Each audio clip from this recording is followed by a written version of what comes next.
असीमपुर गांव में एक यशवंत नाम का अध्यापक रहता था। उसका एक राम नाम का बेटा, जिसे वो प्यार से भोलू राम कहकर भी बुलाता था। अब जैसा कि कहा भी जाता है कि एक अध्यापक अपने ही बच्चे को विद्वान नहीं बना पाता, बस ऐसा ही कुछ था यशवंत के बेटे रामू के साथ, जो अपने पिता से बिल्कुल अलग था, बिल्कुल भोला। अरे रामू बेटा, वो सामान जो मैंने तुमसे लाने के लिए कहा था वो तुम ले आए? हाँ पिताजी, वो कल स्कूल के लिए जो आपने सामान मंगाया था ना, वो सब मैं ले आया। लेकिन वो जो रंगों वाली किताब मंगाई थी ना आपने, वो तो कहीं मिली नहीं। दुकानदार ने मुझे ड्राइंग बुक? हाँ पिताजी, यही नाम बताया था उसने। मुझे ठगने चला था दुकानदार, कह रहा था कि ये लो, पर मैं तो बहुत समझदार हूँ ना, तो मैंने उनसे इनकार कर दिया, क्योंकि आपने तो मुझसे रंग वाली किताब मंगाई थी ना। वाह बेटा, अब कोई इतना भी मूर्ख कैसे हो सकता है? इतना कहते ही राम का पिता यशवंत स्कूल चला जाता है, लेकिन शाम को लौटते वक्त उसकी तबीयत बिगड़ जाती है, जिसके बाद वो बिना कुछ खाए पिए ही सोने चला जाता है। लेकिन सोते सोते भी वो अपने बेटे और उसके भविष्य के बारे में सोचने लगता है। ये सोचते सोचते उसे नींद आ जाती है। वहीं जब अगली सुबह होती है तो राम अपने पिता के पास जाता है। यशवंत बिस्तर पर सोया पड़ा होता है। पिताजी, अरे आप इतनी देर तक सो रहे हैं? उठ जाइए, आपको आज स्कूल नहीं जाना है क्या? राम की तमाम कोशिशों के बाद भी उसका पिता यशवंत उसे कोई जवाब नहीं देता। तभी राम घबराकर पास में ही रहने वाली लतिका मौसी को बुला के लाता है। लतिका मौसी यशवंत की नब्ज देखती हैं। अरे बेटा, तेरे पिता अब इस दुनिया में नहीं रहे। क्या? तो क्या वो भी माँ की तरह ही भगवान से मिलने गए? इस पर लतिका मौसी राम को कोई जवाब नहीं देती और उसकी मासूमियत पर दया दिखाते हुए सारे कर्मकांड को पूरा करवाती है। कुछ दिनों तो राम के ऐसे ही निकल जाते हैं, लेकिन अब वो नौकरी करने पर विचार करता है, जिसके लिए वो असीमपुर में जगह जगह जाकर लोगों से काम मांगता है। लेकिन उसकी मूर्खता को देखकर कोई भी उसे काम नहीं देता। जिसके बाद राम काम की तलाश में असीमपुर को छोड़कर दूसरे गांव जाने लगता है। लेकिन उससे पहले जो धन उसके पिता ने कमाया होता है, वो उसे एक काले कपड़े में बांधकर अपने गले में लटका लेता है। अरे दोस्त, ये तुम्हारी पोटली में क्या है? ये वो सारा धन है जो मेरे पिता ने मेरे लिए कमाया था। धन, और तुम इसे इस तरह से ले जा रहे हो? देखो दोस्त, तुम बहुत भोले हो। अगर तुम अपना धन इस तरह से खुलेआम लेकर जाओगे तो कोई भी जरूर लूट लेगा। वैसे भी आजकल चोर लुटेरा गांव में घात लगाकर बैठे रहते हैं। अच्छा, ऐसे कैसे लूट लेगा? मैं राम हूँ, भोलू राम नहीं, जो कोई मुझसे ये धन ऐसे ही लूट कर ले जाएगा। खैर, मुझे देर हो रही है, अब मैं चलता हूँ। राम अब काम की तलाश में दूसरे गांव की ओर जाने लगता है कि तभी उसे रास्ते में एक लुटेरा मिल जाता है। लेकिन राम इतना मासूम था कि वो इस बात से अनजान होकर लुटेरे को ही सावधान रहने को कह देता है। अरे दोस्त, क्या आप जानते हैं कि आजकल गांव में चोर लुटेरे बहुत घूम रहे हैं? तो तुम अपना ध्यान रखना। वैसे मैंने तो अपना सारा धन अपने गर्दन पर इसीलिए लटकाया हुआ है कि कोई भी इसे मुझसे छीन ना पाए। अच्छा, तो तुमने देखा है कभी उस लुटेरे को? नहीं, देखा तो नहीं है, लेकिन पिताजी बताते थे कि चोर लुटेरे बड़े बड़े बाल, लंबी कद काठी और चेहरे पे कुछ दाग लिए घूमते हैं।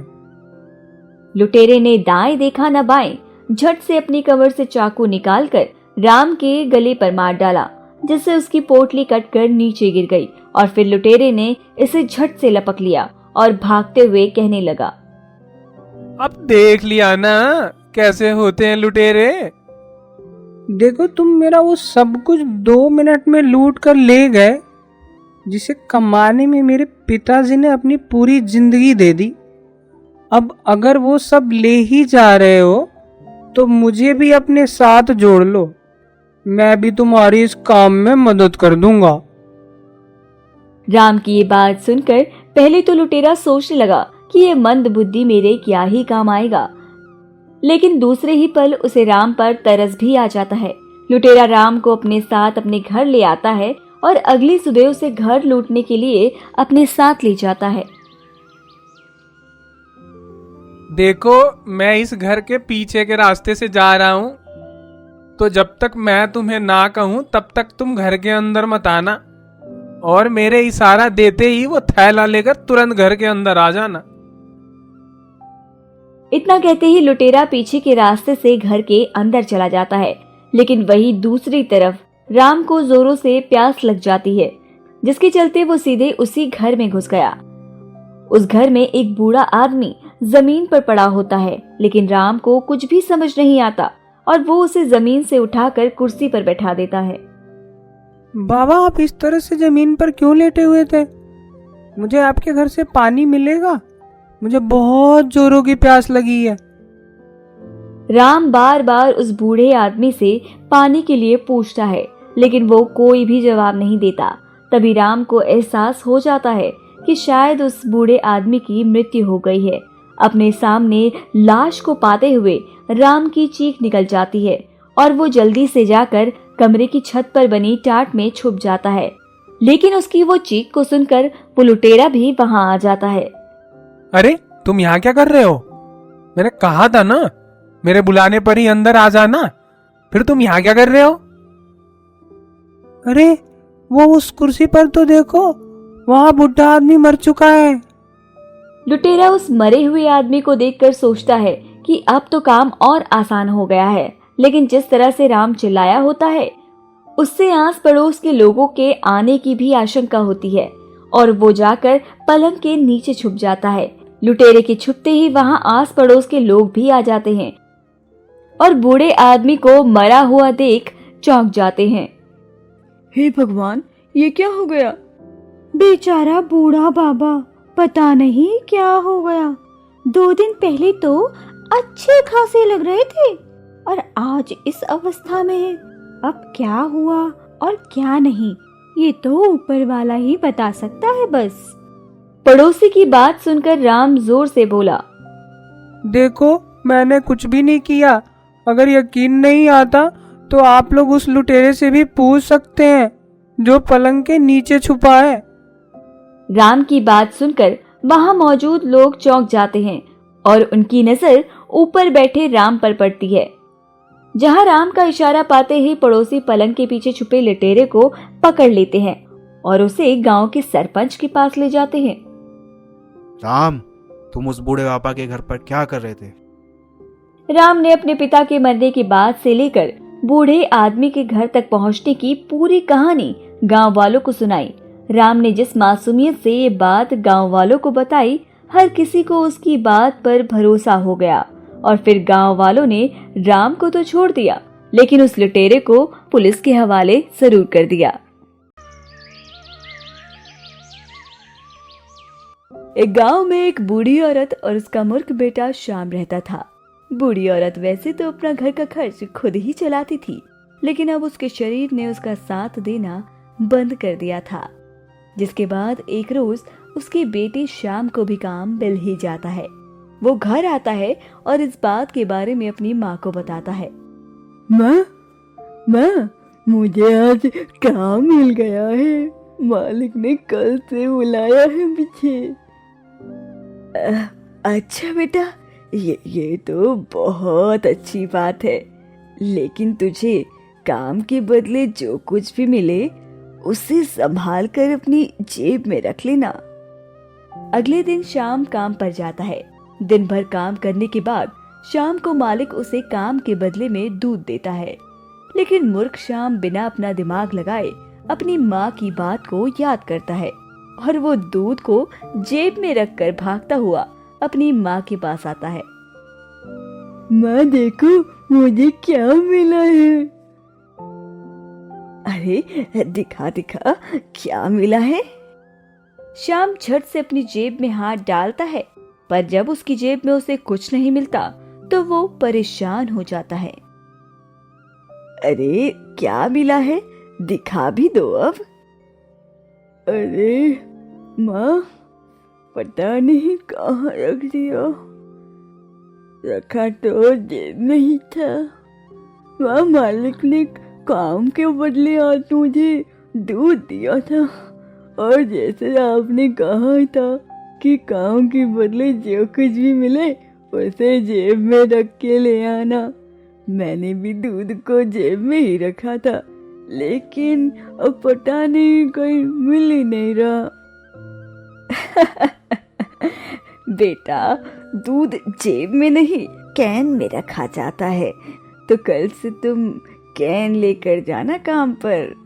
दूसरे दिन श्याम कैन लेकर जाता है और दिन भर काम करता है।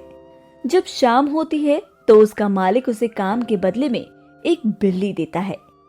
अब मूर्ख श्याम उस बिल्ली को कैन में बंद करके खुशी खुशी भागता हुआ अपने घर अपनी माँ के पास जाता है।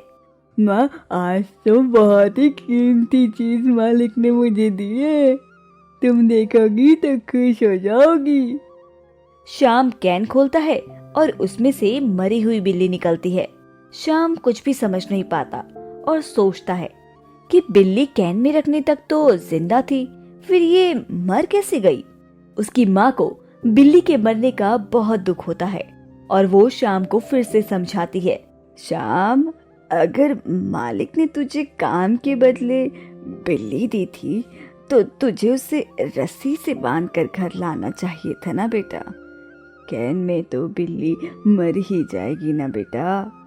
माँ इस तरह से एक बार फिर श्याम को सलाह देती है कि कल से रस्सी लेकर जाना और जब बिल्ली मिले तो उसे बांध के ले आना। इस तरह श्याम अपनी मूर्खता से कुछ भी हासिल नहीं कर पाता और रोज खाली ही हाथ घर पहुंचता।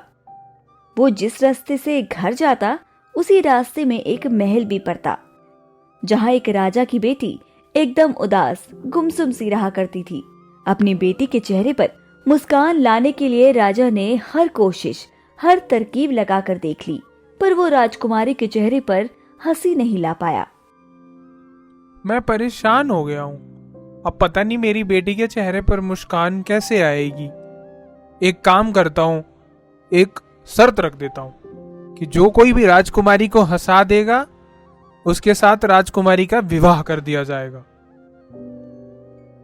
राजा ने गांव-गांव में ये सूचना पहुंचा दी कि जो कोई भी राजकुमारी को हंसा देगा, राजा उसका विवाह अपनी बेटी से करा देगा।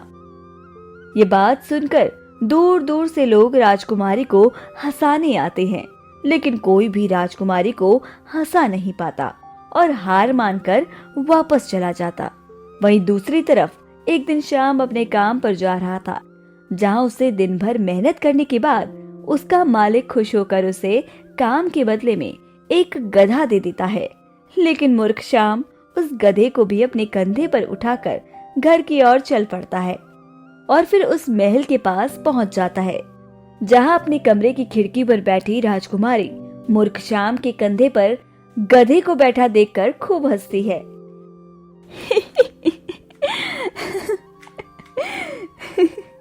राजकुमारी को इस तरह से खुश देखकर राजा बेहद प्रसन्न हो जाते हैं और श्याम को फौरन महल में बुलाते हैं, लेकिन श्याम आने से इनकार कर देता है और कहता है कि सबसे पहले वो अपनी माँ के पास जाएगा और उसके बाद ही किसी से मिलेगा।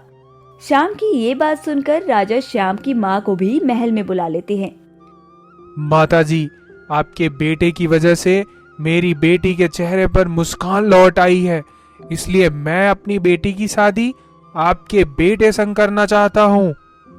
शर्त के अनुसार राजा ने श्याम को पहले खूब सारे उपहार दिए और अपनी बेटी का विवाह श्याम के साथ करा दिया, जिसके बाद राजकुमारी के साथ साथ श्याम और उसकी माँ भी महल में रहकर अपना सुखी जीवन बिताने लगे। अब मूर्ख श्याम भले ही अपने जीवन में कुछ ना कर पाया हो, लेकिन अपनी मासूमियत की वजह से वो राजकुमारी के चेहरे की हंसी जरूर बन गया।